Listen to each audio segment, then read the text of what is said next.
Central government অনেকবার আমাদেরকে টোপ দিয়েছে রেলের ভ্যাকেন্সি নিয়ে, 1.5 লাখ 2 লাখ 2.5 লাখ 3 লাখ বহু গল্প আমরা শুনেছি। বারবার ভ্যাকেন্সি বেরোবে বলে, তবু বেরোয় না। তো আপনাদেরকেও আমরা সেইভাবে বলতাম ভ্যাকেন্সি বেরোবে, এবার বেরোয় না বলে অনেকে আমাদেরকে গালাগালও দিয়েছেন, গালাগাল খেয়েছি। কিন্তু এবার মনে হচ্ছে আর গালাগালটা খাবো না। জানুয়ারি মাস নাগাদ জনসমক্ষে আসতে চলেছে, এই মুহূর্তে ভ্যাকেন্সি 60,000 মতো। তবে জানুয়ারি মাসের মধ্যে টোটাল ভ্যাকেন্সি জড়ো করলে আরও কিছুটা বাড়তে পারে। গ্রুপ ডি এর ভ্যাকেন্সি বেরোচ্ছে 60,000 প্লাস। আপনারা মানসিকভাবে প্রস্তুতি নিয়ে নিন।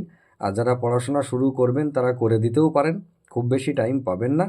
তবে এই যে গ্রুপ ডি রয়েছে এখানে টেকনিক্যাল এবং নন টেকনিক্যাল দুটো পার্টই থাকবে। ফলে যারা টেকনিক্যাল ডিগ্রি করেছেন তারাও রেডি হয়ে যান।